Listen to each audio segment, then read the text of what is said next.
अजय, चल नाश्ता तैयार है। ये ले। माँ मुझे देर हो रही है, पहले मेरा सर्टिफिकेट निकाल दे। पहले तू नाश्ता तो कर ले, निकाल देती हूँ।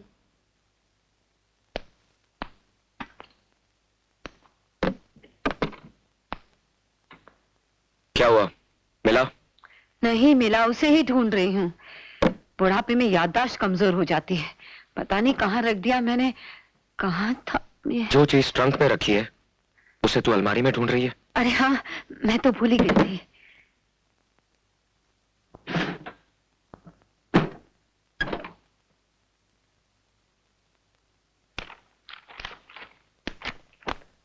मिला? ढूंढ रही हूँ ना, सर पे क्यों आके खड़ा हो गया? यही तो रखा था रात में, पता नहीं कहाँ चला गया। तो रातों रात इसे जमीन निकल गई या आसमान खा गया? ये माँ बेटे क्या खाने पीने की बातें कर रहे हैं। मैं तो आज कुछ खाने वाली नहीं, मेरा तो आज करवा चौथ का व्रत है। और तुम तो जानती हो बहन, सुहाग ने जब तक चंद्रमा नहीं देख लेती, खाना क्या एक बूंद पानी तक नहीं पीती। मैं बाजार जा रही हूँ पूजा का सामान लेने, मेरी नौकरानी आए तो चाबी दे देना। आशीर्वाद दे अपने बेटे को।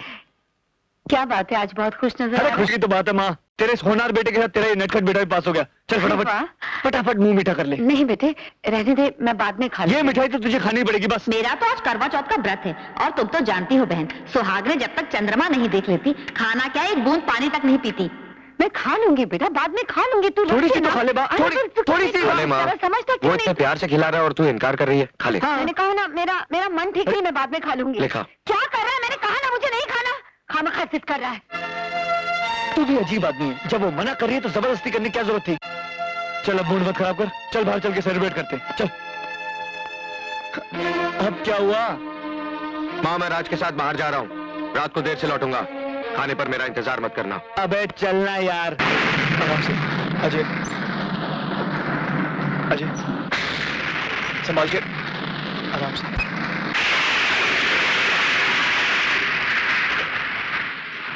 अच्छा, तो पी के आया है? वो माँ पासों ने खुशी में पार्टी दी थी, दोस्तों ने जबरदस्ती पिला दी इसे, थोड़ी सी चढ़ गई है। माँ मगर प्लीज इसे डांटना मत, गलती तो मेरी थी, खामखा से ले गया वहां। गलती तेरी नहीं है बेटे, खोट तो मेरी परवरिश में रह गई, वरना मैं तो इसी भरम में जी रही थी कि जिंदगी के किसी भी मोड़ पर इसके कदम नहीं डगमगाएंगे। अजय, अगर आंधियां मुझसे टकराई होती ना तो मैं नहीं डगमगाता, लेकिन क्या करूं, चोट दिल पर लगी थी और दर्द का सैलाब रगों में उमड़ रहा था। कोई सहारा तो चाहिए था ना मुझे। तो नशे का ये बांध उसे कब तक रोक पाएगा? उगल दे उस सैलाब को जो तेरे होठों तक आकर लौट जाता है। रहने दे माँ, वरना शब्दों की तलवार रिश्तों की वो डोर काट देगी जिससे हम दोनों बंधे हैं। ये क्या बकवास कर रहा है? होश में आ जाए, जानता है तो किससे बात कर रहा है? उस औरत से राज, जिसे देवी कहते हुए कभी मेरी जुबान नहीं लड़खड़ाई, जिसकी ममता का आंचल 25 साल जिंदगी के हर मौसम में मेरी हिफाजत करता रहा। लेकिन आज वही आंचल इस बेटे के सर से हटकर किसी गैर मर्द को छुपाने के लिए पर्दा बन गया। कौन है वो जिसने मेरी मां के गले से ममता का जेवर उतारकर अपने नाम का मंगलसूत्र पहना दिया?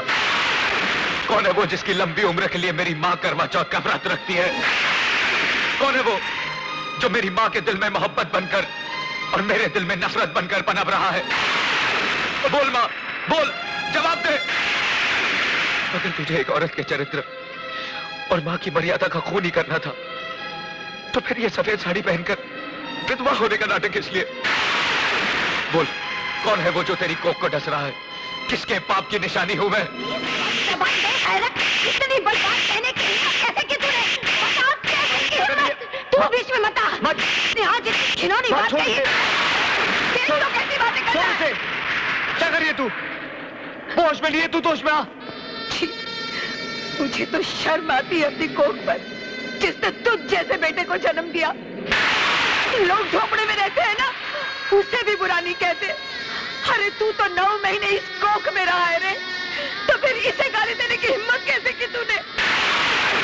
अपनी माँ के सीने पे शब्दों की बर्छियां चलाते वक्त क्या क्या एक बार भी तुझे ख्याल नहीं आया कि इसी छाती का दूध पी के बड़ा हुआ है तू?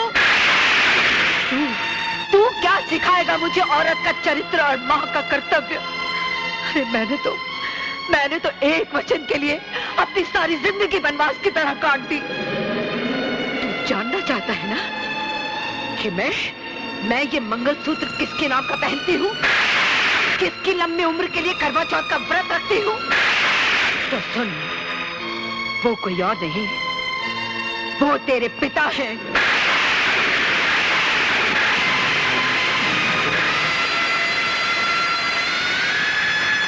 हाँ, आज तक मैंने तुझसे ये सच्चाई सिर्फ इसलिए छुपा के रखी क्योंकि तेरे पिताजी ने मुझे कसम दी थी कि जिंदगी के किसी भी मोड़ पे मैं तुझे नहीं बताऊंगी कि ना तू अनाथ है ना मैं विधवा। लेकिन आज तेरे इल्जामों के बारूद से कसम की वो दीवार टूट गई। तेरे पिता एक डॉक्टर थे। वो जिस अस्पताल में काम करते थे वहां के मालिक राय बहादुर को लोग देवता की तरह पूजते थे। इंस्पेक्टर साहब, इंस्पेक्टर, अरेस्ट हिम। इंस्पेक्टर साहब, गुनहगार मैं नहीं हूँ, ये कमीने हैं जो बेकसूर मरीजों की जिंदगियों से खेल रहे हैं। अपने अस्पताल को कत्लखाना बना रखा है इन लोगों ने। गिरफ्तारी नहीं कीजिए इन्हें। Oh, you shut up and come with me. ये सब तुम्हारी मिली भगत है। मैं तुम्हारे गोरख धंधे का पर्दाफाश करके रहूंगा। मैं अदालत में चीख चीख कर कहूंगा कि मुजरिम तुम हो, तुम हो, तुम हो। Order order order. Doctor Sinha, आप अपना बयान जारी रखिए।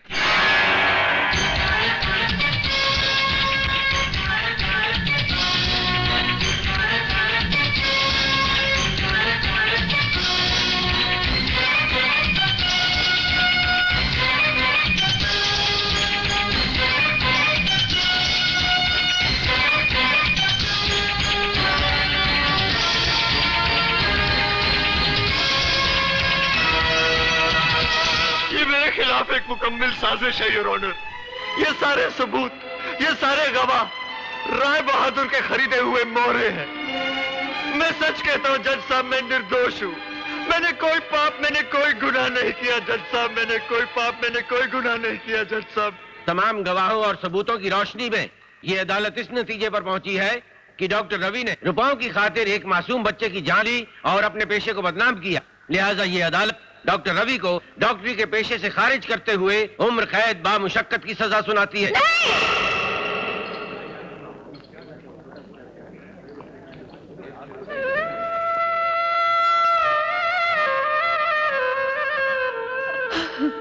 रवि मल्होत्रा, सारे डॉक्टर नहीं कसाई है तू। सैकड़ों बेगुनाह इंसानों का खून किया तूने।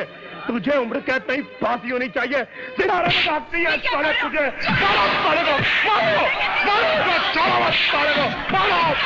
मासूम बच्चों की जिंदगी में खेलता है, ह्यूमन ऑर्गन की स्मगलिंग करता है, अरे उसके बाद छोड़ा नहीं। मारो, कुत्ते की तरह मारो उसको। अबे ज्यादा कहा है साले, कसाई के बच्चे, छोड़ो मत इसको। अरे इसको क्या मार रहे हो? इसके बच्चे को छीन लो, इसके बच्चे के टुकड़े टुकड़े कर दो। इंस्पेक्टर साहब, इन्हें रोकिए, ये मेरे बच्चे को मारने लगे। रुक जाओ।